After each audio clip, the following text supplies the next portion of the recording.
Sophistry, a synthesis of historical and philosophical insights.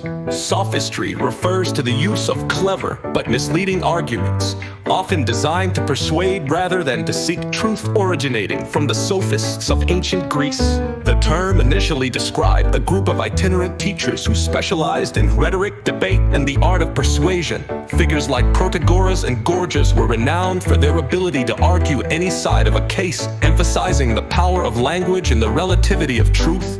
While they contributed significantly to the development of rhetoric and critical thinking, their methods often drew criticism for prioritizing persuasion over moral or factual integrity. Plato, one of the most vocal critics of the sophists, condemned their practices in dialogues like Gorgias and the Sophist.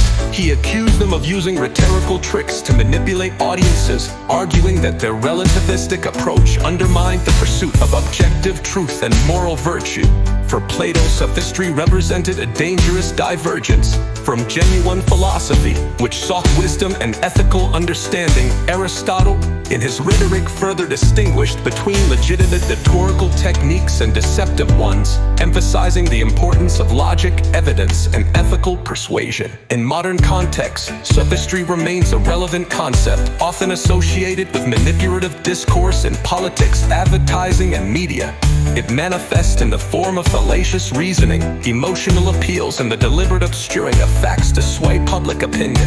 While the sophists of ancient Greece were not uniformly unethical, many were skilled educators who taught valuable skills in argumentation. Their legacy is often tied to the negative connotations of sophistry, the use of language to deceive or mislead rather than to enlighten. At its core, sophistry challenges us to critically evaluate the motives and methods behind persuasive communication. It serves as a reminder of the importance of intellectual honesty, the ethical use of rhetoric, and the need to distinguish between genuine argumentation and manipulative tactics. By understanding sophistry, we become better equipped to navigate complex discourses and to uphold the principles of truth and integrity in our own communication. In revolutionary times, much is revealed, and as such, great care must be taken to consider carefully and understand these matters. The folk must be eternally vigilant in their adherence to truth and their rejection of all forms of deceit and lies. This requires a study of the tactics of the enemy.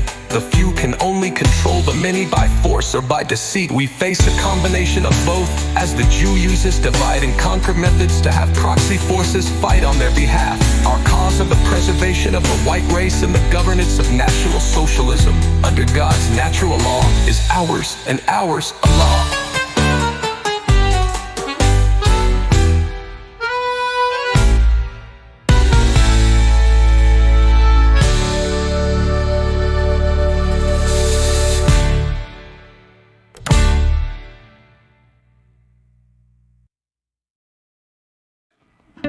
All other peoples have their own interests and agenda, and thus we must rely solely upon ourselves to be relevant and to prevail in our revolution. Below there are a few crude and illustrative examples. Mike Pompeo, a Zionist, high-degree Freemason and former director of the CIA, offered this candid remark publicly. But in terms of how you think about problem sets, when I was a cadet, what's the cadet motto at West Point?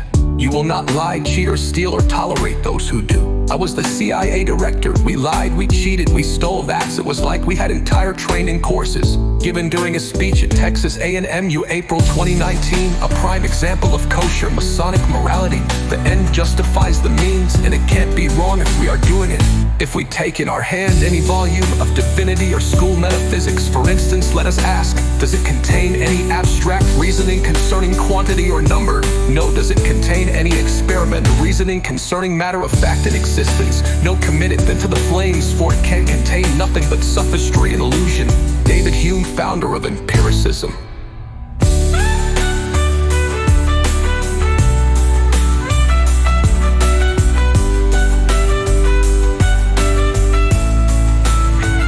As creeping ivy clings to wood or stone and hides the ruin that it feeds upon, so sophistry cleaves close to and protects sin's rotten trunk, concealing its defects. William Cowper. It is Satan's constant effort to misrepresent the character of God, the nature of sin, and the real issues at stake in the great controversy. His sophistry lessens the obligation of the divine law and gives men license to sin. Ellen G. White. The American elite is almost beyond redemption. Moral relativism has set in so deeply that the gilded classes have become incapable of discerning right from wrong. Everything can be explained away, especially by journalists who write this one great moral mush. Sophistry washed down as Chardonnay. The ordinary citizens, thank goodness, still adhere to absolute.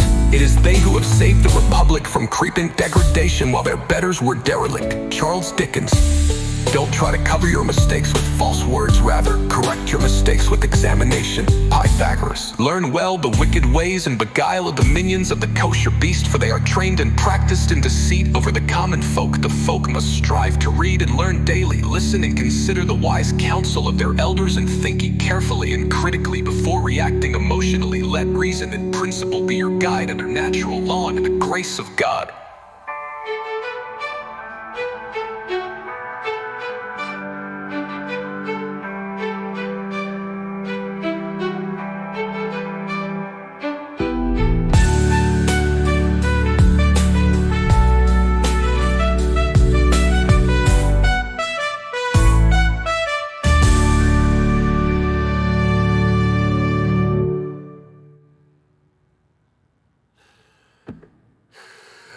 Yeah.